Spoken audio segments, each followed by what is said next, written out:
Hey, you're at Steve Morris Engines. I'm Steve Morris. This is an engine that we just got done with for Graham's Hot Rods. And this is actually going into a car that they're building for somebody out in a foreign country. And for 57 two-door post car, I think it is, Chevy. And this is based off of our Stage 2 engine platform. Okay, so that's, and with the upgrade, this happens to have a Dart aluminum LSX block with a Dart LS 3 cylinders head, 6 bolt. Has our 427 rotating assembly, all in that Stage 2 platform. So if you wanted to see what was in the Stage 2 platform, you just go to our website, look up Stage 2 engine platform, and then we add the power adder packages on top of it. Now, what you'll see on this deal is that we actually sent the turbos, which are Bullseye 62 millimeter turbs, and at Graham's Hot Rod, Mike Graham there, he actually built all the tubing. So he mocked this all up, put it all together in the car, and then sent us all the tubing and the headers. I'm sorry, sent us all the tubing, sent us all the headers, sent us the turbos back, all that stuff.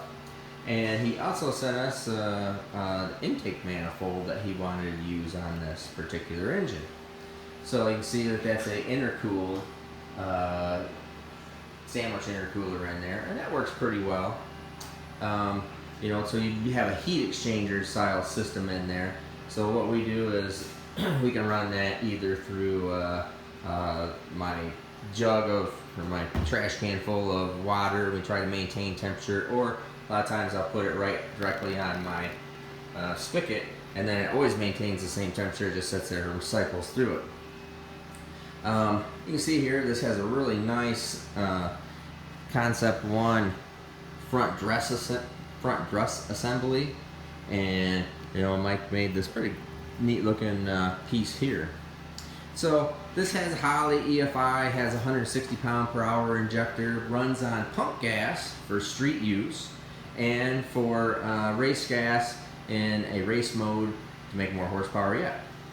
So our typical Turbo Smart 50 millimeter gates on this one, and like I said, Bullseye 63 millimeter Batmo wheel, and Turbo Smart blow-off valve.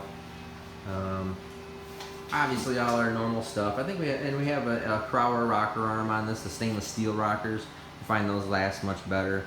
And this particular model with the Stage 2 has a Cometic head gasket, so we don't go into them and do the copper with the SMX hoops and receiver grooves. So we don't need to do that on these. That would be into our next one, into our Stage 3 stuff. So what I'm going to do here is we're going to dyno this just exactly on the wastegate, no boost controller, and that will be at 6 pounds.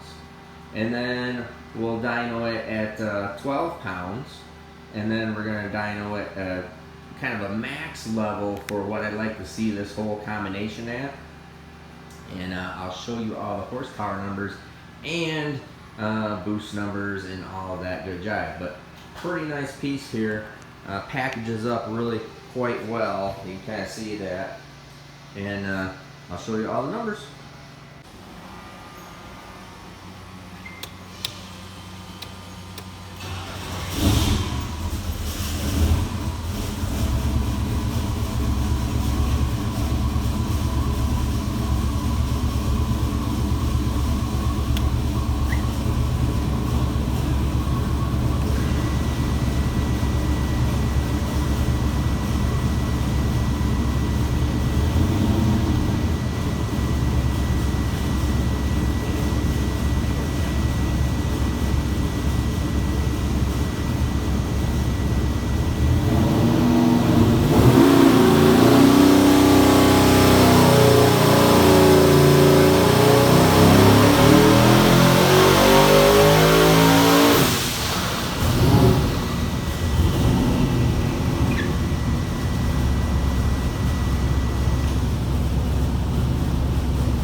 All right, now we'll just go over, show you the numbers.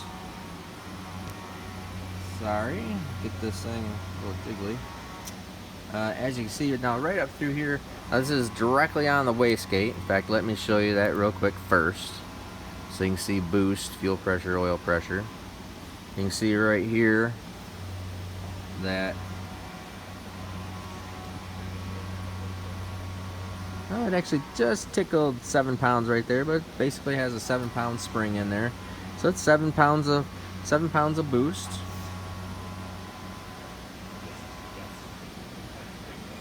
And if you're interested in even more information in this, I'm going to tell you here that this is a real sweet spot, because obviously you can see 991 horsepower at 6,700 RPM. Now this is a hydraulic, one of our stage 2 hydraulic roller camshafts, you know, all in that stage 2 engine platform. Stage 2 turbo, obviously. I have a stage 2 supercharger, but it's laying over. It just kind of flattens out up here unless I just crank a whole bunch of boost at 7,000 RPM. So I just had pulled back a little short, but you can see it's pretty much all done right through there. But I mean, 991, 6,700 torque, 875 foot-pounds of torque at 5,400 RPM, and that's just on the wastegate. So that thing's just making basically in between 6 and 7 pounds of boost all the way through the entire curve. Now, like I said, that is in a really good, efficient, sweet spot for these turbos. And I think on this next test, you know, like I said, we're going to make in that 12 psi range, because he wants to max out. You know, this is on, you know, 91 octane, so he wants to max out horsepower with it. So we're going to max out horsepower on pump gas. Nice, still safe spot. I mean, we're not going to put this thing on kill, but we're going to make this so that it's, you know, hopefully in that 1200-ish range is really what he's looking for, and we should be able to get there in there. So what you're going to see though is horsepower. You know, that is a really good spot. Horsepower follows a efficiency curve, you know, where it's at in the map, and where you start getting a real diminishing returns. If you're interested in learning more about that, or about anything that we really do, go to my Steve Tech on the website, sign up for Steve Tech videos, and I cover in depth about efficiencies and how these things work. Everything from I just did a dyno construction video, did lash loops, piston ring, piston and piston ring design, what you're looking for, all oriented towards the boosted engine. Obviously, if you give a crap less about nitrous stuff, don't do very much NA stuff unless the customer really asks me for it. So it's all oriented towards the boosted world. So if you want to learn more about that stuff, go to Steve Tech, sign up. It's well worth it. And now what we'll do here, we just did it on the wastegate. So now I'm going to go down, we'll hook up the boost controller, and we'll make in that 12 or 13 pound range, and then I'll show you those numbers.